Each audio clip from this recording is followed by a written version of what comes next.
ಪಿರಿಯಾಪಟ್ಟಣ ತಾಲೂಕಿನ ಚೆನ್ನಕೇಶವಪುರ ಗ್ರಾಮದಲ್ಲಿ ಹಾಲು ಉತ್ಪಾದಕರ ಸಹಕಾರ ಸಂಘದ 2025-26ನೇ ಸಾಲಿನ ವಾರ್ಷಿಕ ಮಹಾಸಭೆಯು ಸಂಘದ ಅಧ್ಯಕ್ಷ ಪುಟ್ಟರಾಜು ರೆಡ್ಡಿ ಅವರ ಅಧ್ಯಕ್ಷತೆಯಲ್ಲಿ ನೆರವೇರಿತು. ಸಭೆಯಲ್ಲಿ ಮೈಸೂರು ಜಿಲ್ಲಾ ಸಹಕಾರ ಹಾಲು ಉತ್ಪಾದಕರ ಸಂಘಗಳ ಒಕ್ಕೂಟದ ವಿಸ್ತರಣಾಧಿಕಾರಿ ಅವಿನಾಶ್ ಮಾತನಾಡಿ, ನಾವು ಅಂತಾರಾಷ್ಟ್ರೀಯ ಮಾರುಕಟ್ಟೆಯಲ್ಲಿ ಸ್ಪರ್ಧೆ ಮಾಡಬೇಕಾದ್ರೆ ಹಾಲಿನ ಗುಣಮಟ್ಟ ಮತ್ತು ಹಾಲಿನ ಎಂಬಿಆರ್ಟಿ ಸಮಯವನ್ನ ಅಂದ್ರೆ ಹಾಲಿನ ಜೈವಿಕ ಗುಣಮಟ್ಟವನ್ನ ಕಾಯ್ದಿರಿಸಿಕೊಳ್ಳಬೇಕಾಗಿದೆ. ಹಾಗಾಗಿ ಉತ್ಪಾದಕರು ಶುದ್ಧ ಗುಣಮಟ್ಟದ ಹಾಲನ್ನ ತಕ್ಷಣ ಸಂಘಕ್ಕೆ ಸರಬರಾಜು ಮಾಡಬೇಕು ಅಂದ್ರು. ನಂತರದಲ್ಲಿ ಉತ್ಪಾದಕರಾದ ಸುದ್ರೇಗೌಡ ಮಾತನಾಡಿ ತಮ್ಮ ಅಭಿಮತವನ್ನ ವ್ಯಕ್ತಪಡಿಸಿದ್ರು. ಕಾರ್ಯಕ್ರಮದಲ್ಲಿ ಸಂಘಕ್ಕೆ ಅತಿ ಹೆಚ್ಚು ಹಾಲು ಸರಬರಾಜು ಮಾಡಿದ ಉತ್ಪಾದಕರಾದ Kumar CJ, Yogish CM, Lokesh CR ಅವರನ್ನ ಬಹುಮಾನ ನೀಡಿ ಶಾಲು ಹೊದಿಸಿ ಸನ್ಮಾನಿಸಲಾಯಿತು. ವರದಿ ರಾಮೇಗೌಡ, ಪಿರಿಯಾಪಟ್ಟಣ.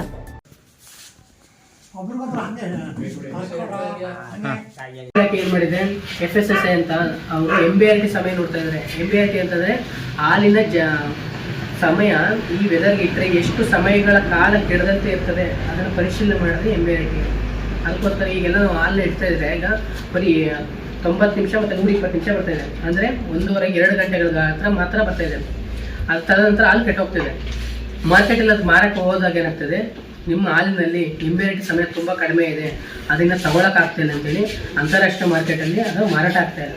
ಯಾಕಂದರೆ ನಮ್ಮ ದೇಶಗಳಲ್ಲಿ ಇರೋರೆಲ್ಲ ಸಣ್ಣ ಫಾರ್ಮರ್ಸು, ಅಂದರೆ 1-2 ಹಸುಗಳನ್ನ ಇಟ್ಕೊಂಡು ಜೀವನ ಮಾಡ್ತಾ ಇರೋಂಥ ರೈತರು ಇರೋದ್ರಿಂದ ನಾವು ಸ್ವಚ್ಛತೆಗೆ ಹೆಚ್ಚು ಒತ್ತು ಕೊಟ್ಟಾಗ ಅವೆಲ್ಲ ಸರಿ ಹೋಗ್ತದೆ. ಬೇರೆ ಕಂಟ್ರಿಗಳಲ್ಲಿ ಅಂತಂದರೆ 5,000-6,000 ಹಸುಗಳನ್ನ ಇಟ್ಕೊಂಡಿರ್ತಾರೆ, ಎಲ್ಲ ಮಷಿನರಿ ಇಟ್ಕೊಂಡಿರ್ತಾರೆ, ಮಷಿನರಿಲ್ಲೇ ಹಾಲು ಕರೀತಾರೆ. ಮಷಿನರಿ ಕರೆದ ತಕ್ಷಣ ಕೆಚ್ಚಲಿಗೆ ಹಾಕಿ ಡೈರೆಕ್ಟ್ ಅದು BMC ಕೇಂದ್ರಕ್ಕೆ ಹೋಗ್ತದೆ. ಆವಾಗ ಏನಾಗ್ತದೆ, ಹಾಲಿನ ಗುಣಮಟ್ಟ ಮತ್ತು MBRT ಸಮಯ ಉತ್ತಮವಾಗ್ತದೆ. ಯಾಕಂದರೆ ಮನುಷ್ಯನ ಹಸ್ತಕ್ಷೇಪ ಬರೋಲ್ಲ.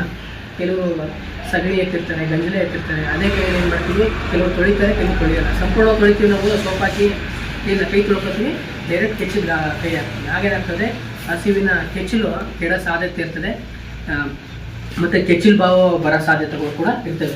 ಅದಕ್ಕೋಸ್ಕರ ಕಡ್ಡಾಯವಾಗಿ ನಾವು ಸ್ವಚ್ಛತೆಗೆ ಆದ್ಯತೆ ಜಾಸ್ತಿ ನೀಡಿದಾಗ ಏನಾಗ್ತದೆ, ಅಲ್ಲಿನ ಗುಣಮಟ್ಟ ಚೆನ್ನಾಗಿ ಬರ್ತದೆ, MBRT ಸಮಯ ಇಂಪ್ರೂವ್ಮೆಂಟ್ ಆಗ್ತದೆ. ಆಗ ನಿಮ್ಮ ಹಂತದಲ್ಲಿ ನೀವು ಇಂಪ್ರೂವ್ಮೆಂಟ್ ಮಾಡ್ಕೊಂಡ್ರೆ ಸಂಘದ ಹಂತದಲ್ಲಿ ಸೆಕ್ರೆಟರಿ ಆಗಿರ್ಬೋದು, ಸಹಾಯಕರಾಗಿರ್ಬೋದು, BMCಗಳನ್ನು ಬಿಸಿನೀರಲ್ಲಿ ಕಡ್ಡಾಯ ವಾಶ್ ಮಾಡಿ ಮತ್ತು ಹಾಲು ಪರಿಕರಣಗಳು ಏನಿದೆ ಅವನ್ನು ಕೂಡ ಸಂಪೂರ್ಣವಾಗಿ ಸ್ವಚ್ಛತೆ ಮಾಡಿ 4 ಡಿಗ್ರಿ ಚಿಲ್ ಮಾಡಿ ಇಮಿಡಿಯೇಟ್ ಟ್ಯಾಂಕರ್ ಲೋಡ್ ಮಾಡಿದಾಗ ಏನಾಗ್ತದೆ, ಅಲ್ಲೂ ಕೂಡ MBRT ಮತ್ತು ಗುಣಮಟ್ಟ ಸಂಘದಲ್ಲಿ 1/4/2025ರಿಂದ 31/3/2026ನೇ ಸಾಲಿನ ಅತಿ ಹೆಚ್ಚು ಹಾಲು ಸರಬರಾಜು ಮಾಡಿದ 3 ಮುಜಾದರು.